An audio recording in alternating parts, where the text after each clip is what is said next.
tayo itong amplifier na ito, Fiddler. JX7 Pro.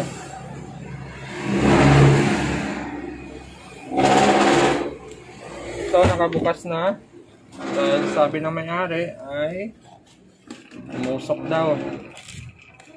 So positive, may sunog na siya. May sunog yung isang channel niya. So dahil may sunog yung isang channel, babaklasin natin to. Tapos yung kabilang channel naman niya ay parang okay naman. Wala namang naging problema sa kabilang channel. So dito lang talaga yung may sunog. Okay, baklasin muna natin. Okay, ito na. Nabaklas na natin yung pinaka-ampli niya. So check natin tong side na to. Tatanggalin muna natin yung mga nasunog. Check natin yung mga output kung okay pa. Okay, ganun lang pag gumawa ng ampli. I-check mo lang yung isang side na yon kung saan yung may problema. So mas maigi kung may time ka, check mo lahat ng parts. Bunutin mo na lahat ng parts. Ma-check mo na lahat sa isa. Para sure ball yung oras mo, hindi masayang. Kaysa punot, kabit, testing, bunot, testing, testing. Medyo matrabaho yung ganun, pero kung check mo na lahat, isang check lang lahat, tapos pagsalpak, okay na. Okay, so ang gagawin natin dito ay check natin lahat ng parts na yan para isang gawaan lang, isang baklasan lang. Okay, check muna natin ito lahat. Ipapakita ko na sa inyo mamaya kung ano yung mga naging sira niya. Kung ilang piraso yung naging sira para hindi hahaba yung ating oras. So, ganun lang naman pag nag-trouble nito. Mas mahalaga ma-check mo lahat ng parts kung saan yung nagkaroon ng problema or nasunog or nag-open. Tuloy natin tong ampli natin na ano ba to? Fiddler.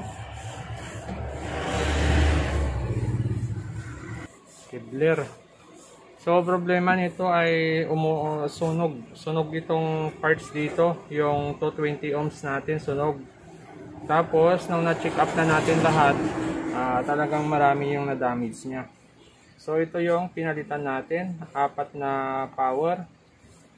Dalawang driver niyang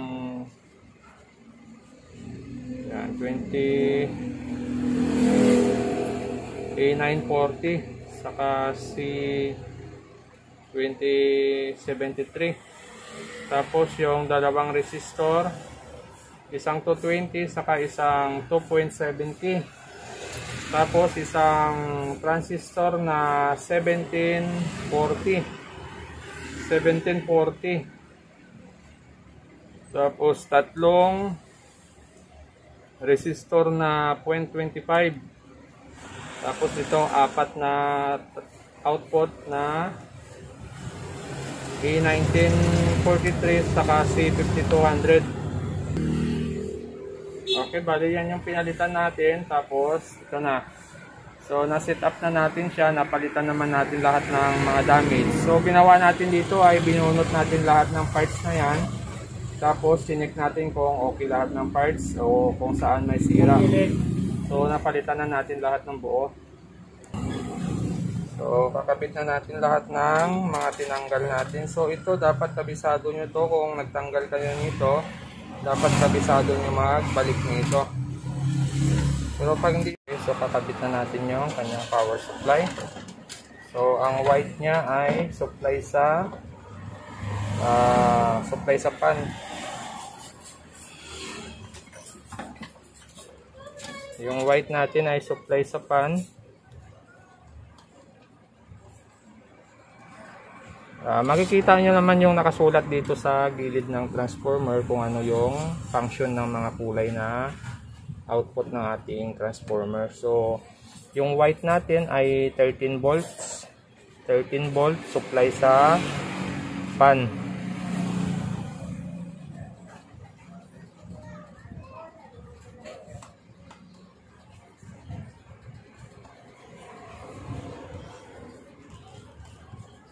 Yan, supply sa pan ito.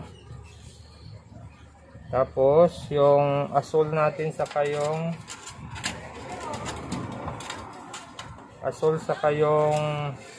block, yung dalawang asol saka isang block ay supply naman para sa preamp natin papunta sa ating tone control. So ang grounding natin ay ito yung ground nya.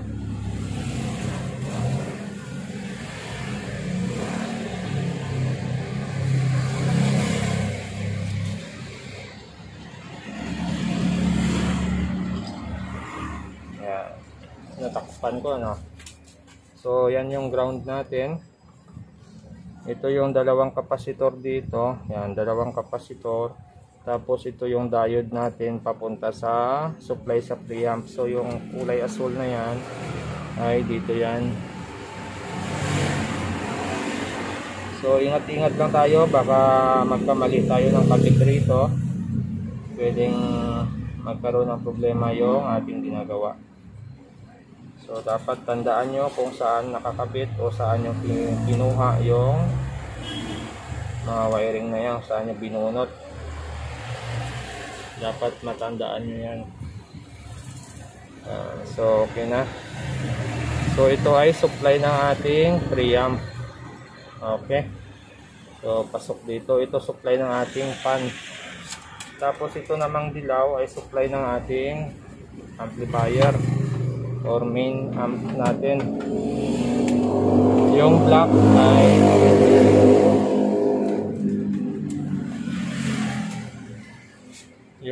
ay yung common natin.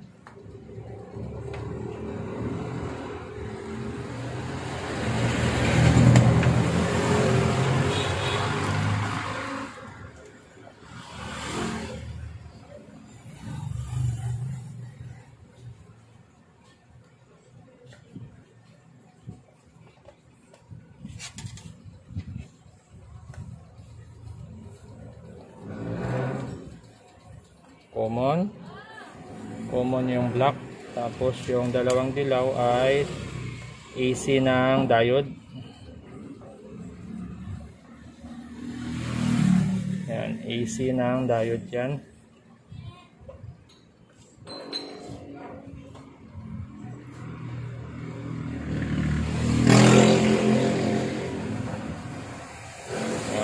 Okay, so nahinang na natin. Okay naman, wala namang dikit. Silip natin ito, parang dumikit.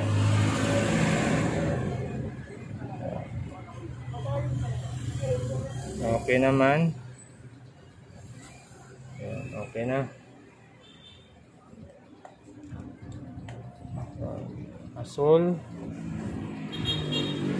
Okay.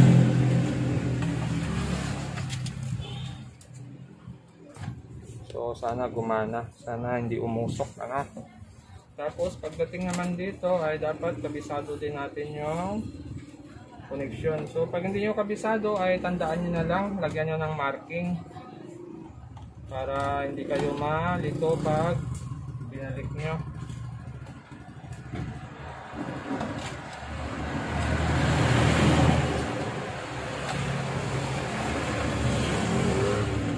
At kung bago lang kayo sa aking channel, huwag kalimutan mag-subscribe. So hindi ko na pinakita kanina kung paano ko siya pinagtatanggal at pinalitan. Kasi ganun lang ang sabi ko sa inyo, ay pag nakita nyo yung side na may problema, doon na lang kayo mag-focus. Kung kaya nyong baklasin lahat ng parts, mas maigi. Kung kaya nyong bunutin lahat ng parts na yan sa kanyang side na may problema, ay mas maganda. Ma-check nyo lahat ng parts para isang check up lang, isang baklasan lang, okay na. Kasi minsan baklas kapit tayo, minsan mahirap, ubos oras. So gagawin natin ngayon ay mag-check tayo ng leak sa ating ampli.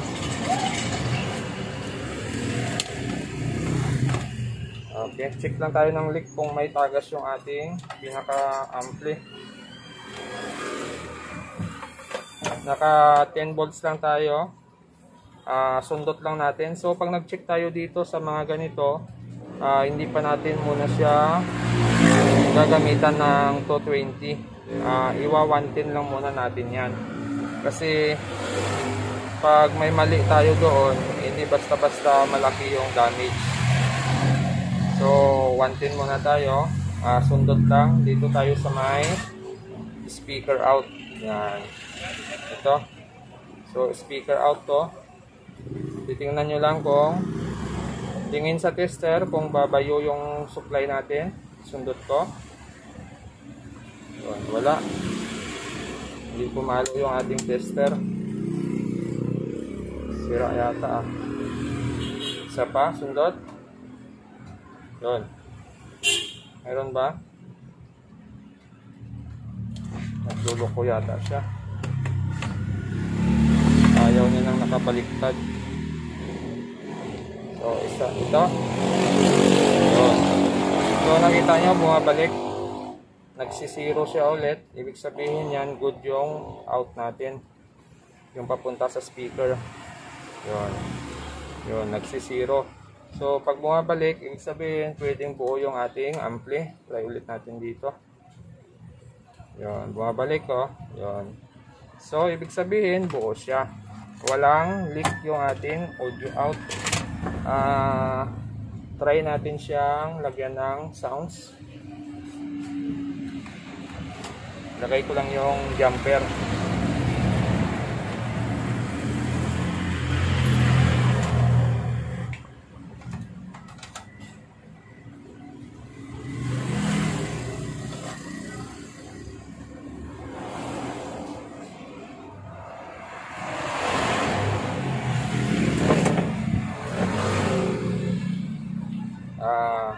Yung signal para sa audio natin. Ito. Ang input natin ay A.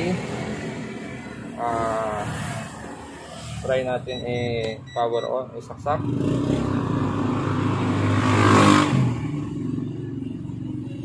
Yan.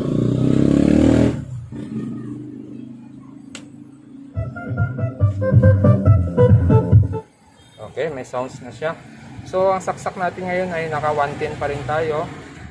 Pero medyo mahina yung relay natin. Kaya kinalabog pa natin to para gumalaw yung relay niya. Yun. Okay na.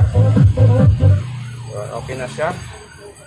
So, tatanggalin lang muna natin yung kanyang speaker. Para hindi tayo ma-bullseye. Yun. Testing natin yung out niya. Isa-isa. Lakasan na natin ng konti.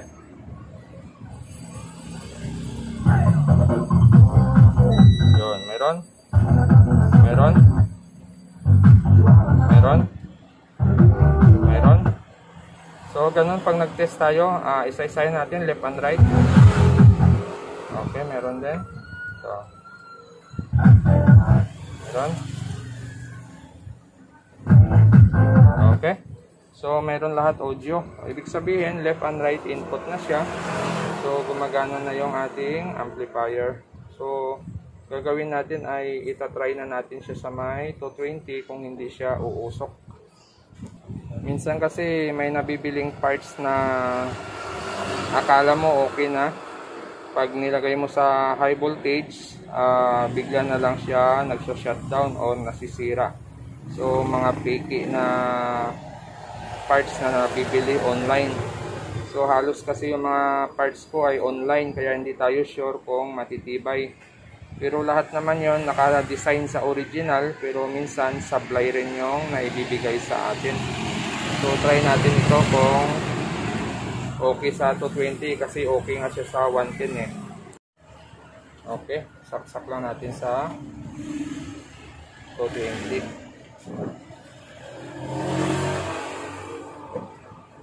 Okay, so naka 220.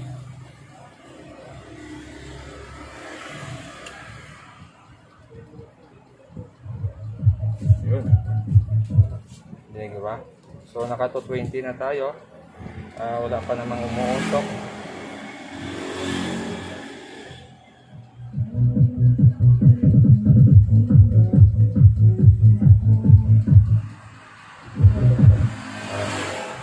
So okay naman siya. Ayan, naka 220. Saksakan na natin 220. Dito yung 110 natin. So ito 220 natin. So okay naman, hindi naman umuusok pa.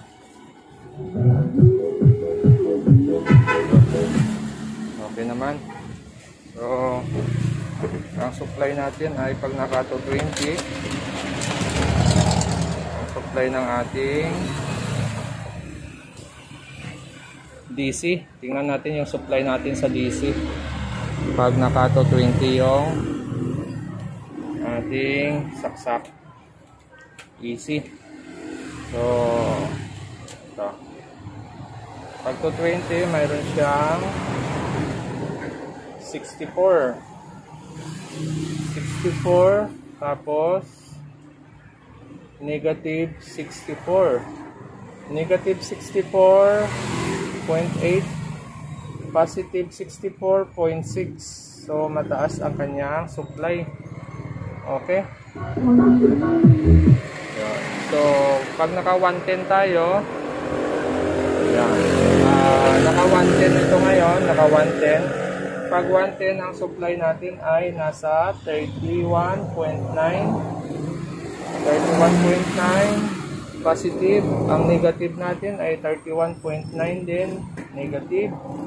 Okay, yan yung pag naka 110 tayo. Okay, pero nagre-relay pa rin siya kahit naka 110. Yun na, may tunog pa rin siya. Umaandar siya kahit 110 lang siya. So ako kasi mahilig ako sa talagang 110 muna bago tayo mag-actual sa 220. Dapat gumana muna yung unit sa 110 bago natin papaganahin sa 220. Para pag may problema man, hindi masyadong malaki yung damage pag may problema pa yung unit natin.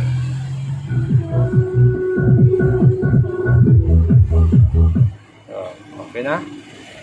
So hanggang dito na lang yung video natin, at kung bago lang kayo sa aking channel, huwag kalimutan mag-subscribe, at maraming salamat sa susunod ulit natin na video. So ito amplifier na Kibler ano model? Yan, GX7 Pro. Yan, magandang klase dito, magandang klaseng ampli to. Siguro nagkaroon lang ng problema sa speaker connection to, kaya nadamay yung output nito, nadali. Kaya nasira yung output. Pwede ring sira yung sa speaker na wiring, nagkadikit, o hindi maganda yung kabit ng speaker niya. Baka pinaghalo-halo yung sukat ng speaker, pinagsama-sama, so hindi match doon sa ginamit na speaker, kaya bumigay yung ating ampli, o di kaya nag-short yung mga wiring niya. So okay naman siya, oh.